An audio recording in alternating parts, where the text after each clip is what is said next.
ആരോ സ്വലാത്തൊരു 10 ചൊല്ലി പ്രഭാതമിൽ, അതുപോലെ 10 ഓതി വന്ന് പ്രദോഷമിൽ. എന്നാൽ ശഫാഅത്തുള്ളതാണവനന്ന്. ത്വബറാനി റിപ്പോർട്ടുള്ളതായി പറയുന്നു നബിയും, എൻ്റെ മേൽ ആരോ ഒരാൾ ചൊല്ലും സ്വലാത്തൊരു 100 എല്ലാ ജുമുഅ നാൾ, ഹാജാത്ത് 100 അത് കൊണ്ടവൻ നേടുന്നതാ. അതിൽ 30 ഇവിടെയും ശ്രേഷ്ഠം അവിടെയുമുള്ളതാ എന്നും ഹയാത്തുൽ അംബിയായിൽ വന്നതാ. അത് ബൈഹഖി റിപ്പോർട്ട് ചെയ്തിട്ടുള്ളതാ. ദിവസം 600 ഓതി വന്നാൽ നന്നാ, ഒരു കാലവും ഒരു ദാരിദ്ര്യമില്ലവനെന്നാ.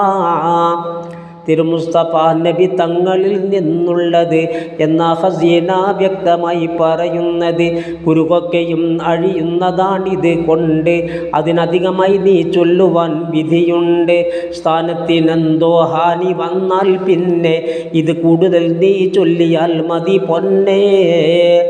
ചുരുക്കി പറഞ്ഞാൽ ഏതിനും പരം തന്നിത് എന്നുള്ളതിൽ നമുക്കെത്ര തെളിവാണുള്ളത്. ഹിസ്നുൽ ഹസീൻ നീ നോക്കിയാൽ കാണുന്നതാ. നിരവധി ഹദീസുകൾ തന്നതിൽ പറയുന്നതാ. സമയങ്ങളൊന്നും തന്നെ പാഴാക്കാതെ യാ സയ്യിദി ഫലമുള്ളതാ കൊഴിയാതെ.